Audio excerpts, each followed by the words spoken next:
are two general types of writers. There are seat of your pantsers and have it all done so that when you finally get the thing written, you're not writing it, you're just typing all the stuff that's already finished.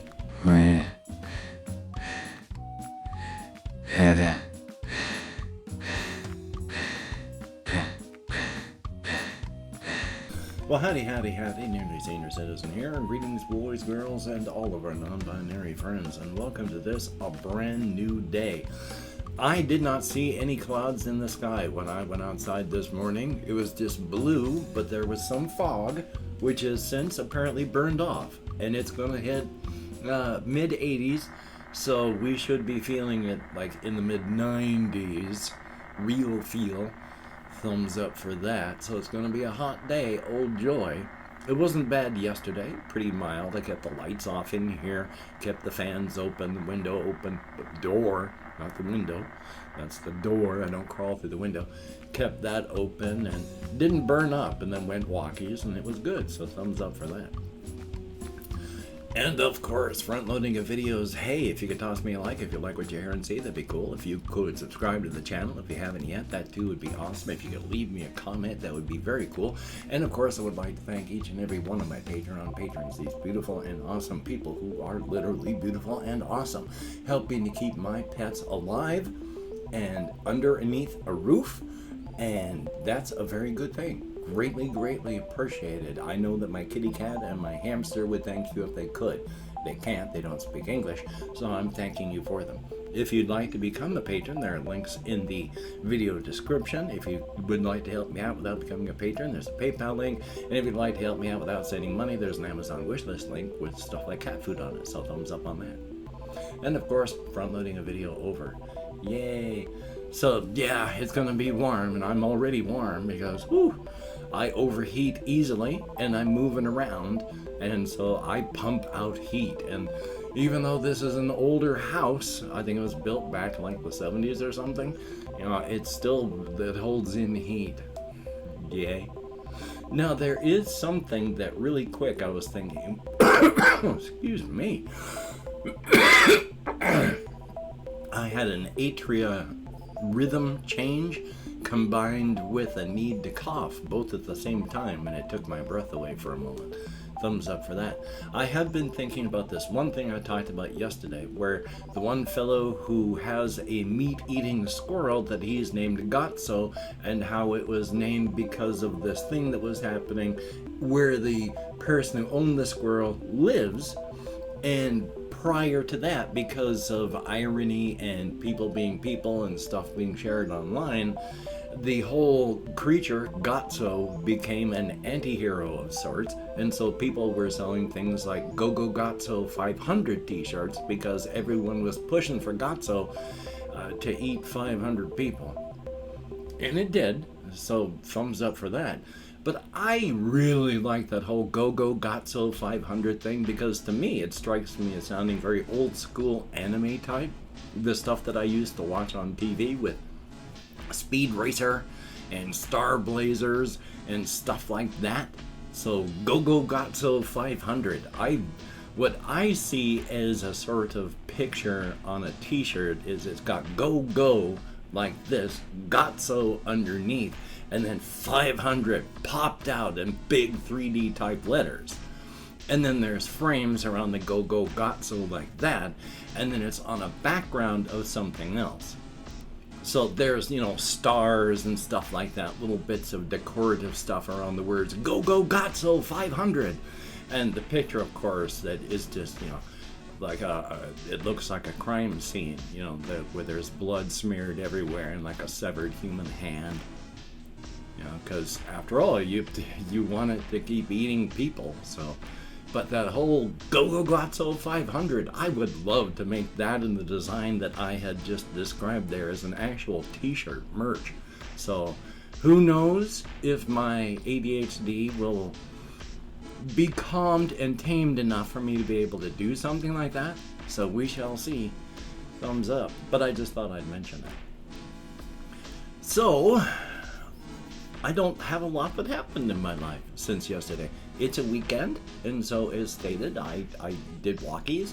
I tried not to burn up in the relatively mild heat, but past that, I fell asleep a fair amount yesterday because of things like the heat, so it wasn't terrible, but it was enough to do the trick. And I've been trying to not continually, but play games to keep myself occupied, to listen to music to keep my brain going, and to be as creative as possible while I'm doing things. And I've managed to do that. It's just I haven't been able to manage to do much else past that, just because, hey, it's a slow weekend, so I don't feel too terrible about not getting a lot of things done, but at least I'm getting some things. And oy vey, my mood, so volatile. I felt not that good in the second half of the day. Just the other day when I was recording, 2 days ago, doing a Daggerfall video, but I had to push and it took hours to get through it to be able to record. Once recording, I was doing much better, but boy, my mood is just so volatile, and I hate that. I wish I was more stable on things instead of just being on a pivot point that can fall so quickly, get everything balanced again and it starts to slide. And it takes so much work to get back to equilibrium. Yay. Still trying to do what I can, and that's a very good thing. I have been replaying the game Postal 2, which again is... The game Postal 2, if you've never played it, is presented in an interesting fashion because you don't have to do anything except for scripted things in any particular way. You're just given a list of things to do. There are obstacles galore you have to make your way through, and then there are scripted events, but past that, it's all up to you. You can be a psychopath and leave a trail of the dead behind you. But you can also, if you want to, be a law-abiding citizen and cause none of the issues yourself. And that's really cool. I mean, you will get into scripted combat, but you're still not the aggressor in the game. Generally, you're standing around and things fall apart around you. And then you can choose to either save yourself or go ballistic. I like the choices being presented. Definitely a cool thing. The character is it's just a blank slate for you to project onto. I mean, the character is bad, but it's all left up to you past that, and it's cool. I really like the fact that they're continuing to make games in the Postal series, and they're continuing to use the voice actors that have been a traditional part of the series. I just think that's very cool. Now, taking a look down here on my list again. Oh yes, I don't know if I talked much about this yesterday or if I brought it up, but I wanted to talk about this one. It's a whole inside-outside razor's edge sort of thing, where it's a dangerous place, it's a wild place, but if you're able to protect yourself, it's not just a death sentence, it's fine. It's a beautiful and wonderful place where it is on the edge of an unending, untamable frontier, but if you're able to protect yourself, you're gonna be fine.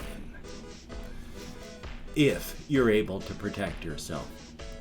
Because once you get old enough, into your mid-teens, so that you can start protecting yourself better, so that you're not just a young child who can't protect themselves against like a 2,000-pound monitor lizard.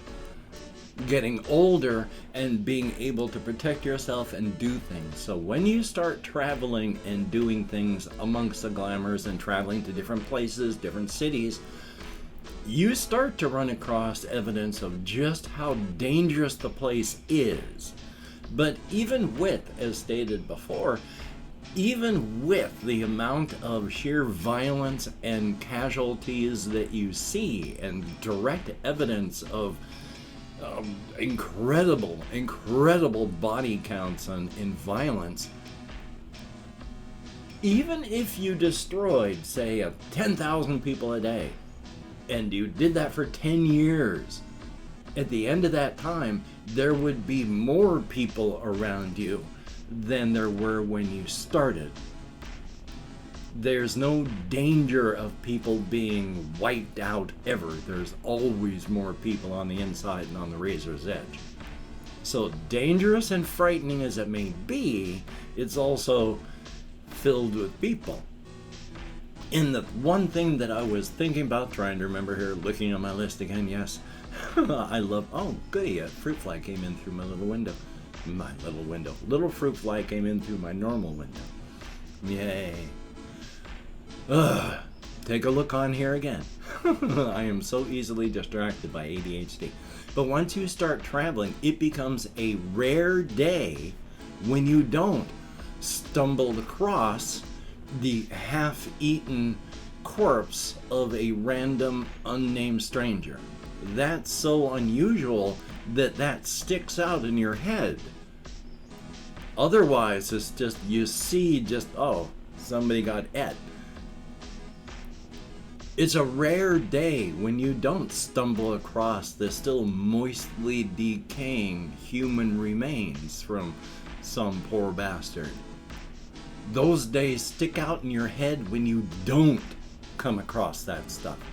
But there are so many people, so many layers, that there's, even if you came across 500 corpses in a day, likely when you got home, everyone you know was there. There are just so many people on the razor's edge. Now, one of the reasons that I talk about the whole setting and putting it in place, and there are two general types of writers. There are seat of your pantsers and have it all done so that when you finally get the thing written, you're not writing it, you're just typing all the stuff that's already finished. So when you do your first draft, it's not, hey, let's find out where we're going, but okay, I gotta make sure I get all the stuff that's in my head that's all in place. I'm making a framework that sure seems like it's everything has to be in place, but the thing is, I need the framework so that I can seat of my pants it. I need to know how things work so that when the characters go out flying around and bouncing off the walls, I know which direction they're going to go bouncing from the walls.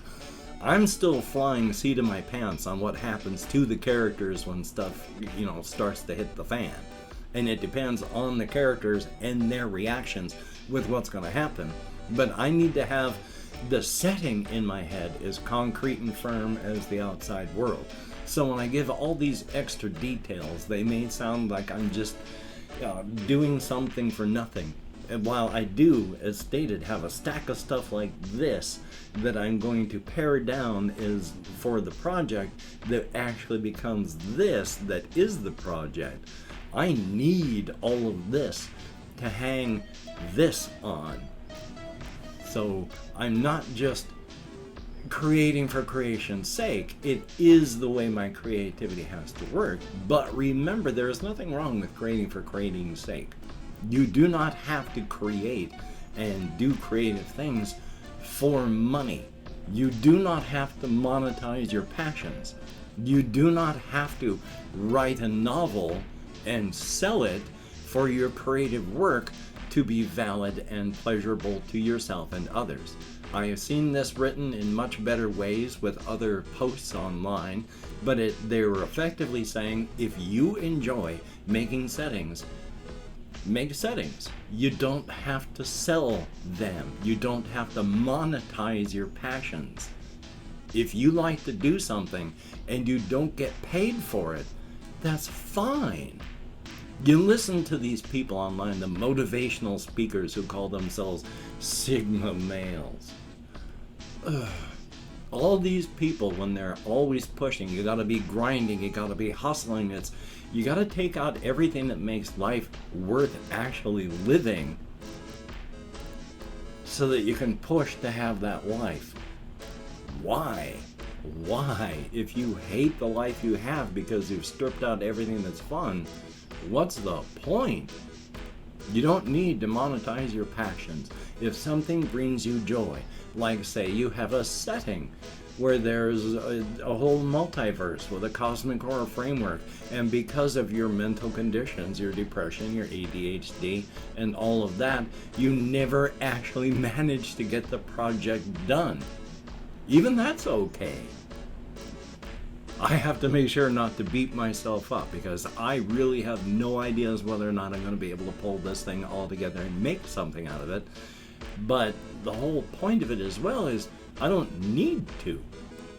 As long as I'm coming up with something that is wonderful to me, that brings me pleasure, and then hopefully brings pleasure to those that listen to me rattling on about it, in the hopes that I do actually get this done, then that's fine. Again, you don't have to monetize your passions. If you like to paint, paint. You don't even have to show anybody. If you like to make things, make things. You don't have to sell them. You don't have to show them to anybody else. As long as you are getting pleasure, you're not hurting anybody else, do it. Thumbs up for that. What else I have on here is because people wander across corpses so often, it being a rare day that sticks out in your head is weird because, oh, I didn't run across any dead people. Because of that, the feelings that you have are different as well. The people on the inside and the razor's edge, when they come across a corpse, they'll have the general, there's body horror. You'll always feel body horror because what happens to the human body after death is not pretty. Oh my God, it is horrific. You will be horrified by that. There's also just the general fear of death. I mean, after all, you've come across a dead person, and then you've got heightened awareness. That's just an evolutionary thing. You see what just happened here. You're on the lookout. But these people also get an extra little bump, a push, a thrill that says, well, you know, my life may be terrible, but I'm still ruined that. But I'm still breathing, unlike that poor bastard. And no matter how bad your life may be, at least you're living it, unlike that guy. Guy being generic, of course. So it's a fun place, and you just are reminded all the time that human beings are not on top, even though we're on top. You can just eat us and devour us, horrific numbers, and there'll always be more of us. And hey, I think I'm going to cough now. And hey, I've also... Oh, that didn't help.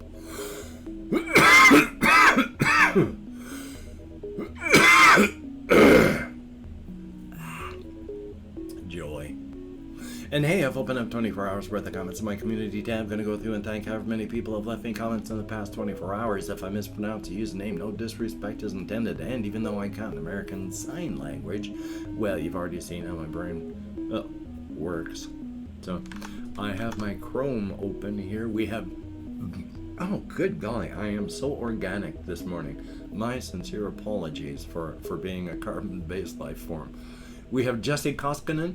Hey, that is a good thing to have a 3-day weekend. Good deal, and good to see you in the comments. We have SIELTAN. Thank you very, very much. And yeah, ADHD, you got to keep working on it. It sucks. JAYY, thumbs up. Thank you very, very much. Greatly appreciated and good to see you. We have XX, I love XX, thumbs up and thank you. The Horror Files, good to see you in the comments again, my friend. We have Loco5 and good to see you as well. Definitely a thumbs up. We have Little Rosie ASMR, thumbs up. Good to see you too, and hopefully you do enjoy. And Tacoma is a good place. And then we have Potatotron. There have been a lot of names that I haven't seen in a while. And thank you very much. Hopefully, if you're watching, yeah, you get to see this because you are appreciated. Thank you. We have Ben B. Thumbs up. And thank you very much for being in the comments as well. And that is it. 9 people. Good golly, Miss Molly.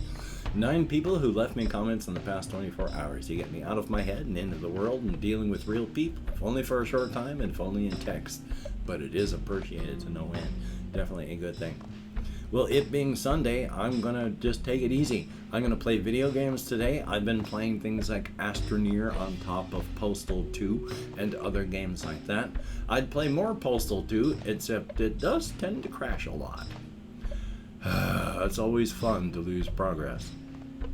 And of course, with the Cafefe bug and more out there raging, please just be smart. Be appropriate for the situation in your area. Don't toss your body or anybody else's onto the end-of-life corpse pile before it's necessary. Oy vey. So, until we meet again, you take care. Have a great day today. I will see you on the flip side, and that is a very good thing.